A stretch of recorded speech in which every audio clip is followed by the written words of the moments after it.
ఇదంతా డ్రామాలా కనిపిస్తుండదా నీకు? నీ బిడ్డకే కాదు, ఏ ఆడబిడ్డకిటైనా మా ఆయన ఇట్లానే కాపాడతాడు. అది ఆయన నీతి. మానం లేకుండా ఏం జన్మయ్యా నీది? శివలే పెద్ద సినిమా చూసి మాట్లాడున్నా. నువ్వు గుమ్మనుండప్ప.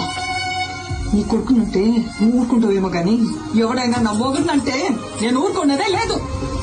నేను చేసిందా కాక మళ్ళా మాట కూడా పడాలా? ఇంకా ఎంత సాధిస్తారా? ఇంటి పేరు ఇంటి పేరు అని ఎవరికి కావాలని ఇంటి పేరు పెళ్ళైనోడు కావాలి. ఇంటి పేరు మా ఆయన పేరు చెప్పుకొని ఊరు ఊరిగా బతుకుతాయి. ఎవడా? పుష్ప మేనేజర్. నువ్వు? పుష్ప ఫ్రెండ్. నువ్వు? పుష్ప డ్రైవర్. నువ్వు? పుష్ప మనిషి.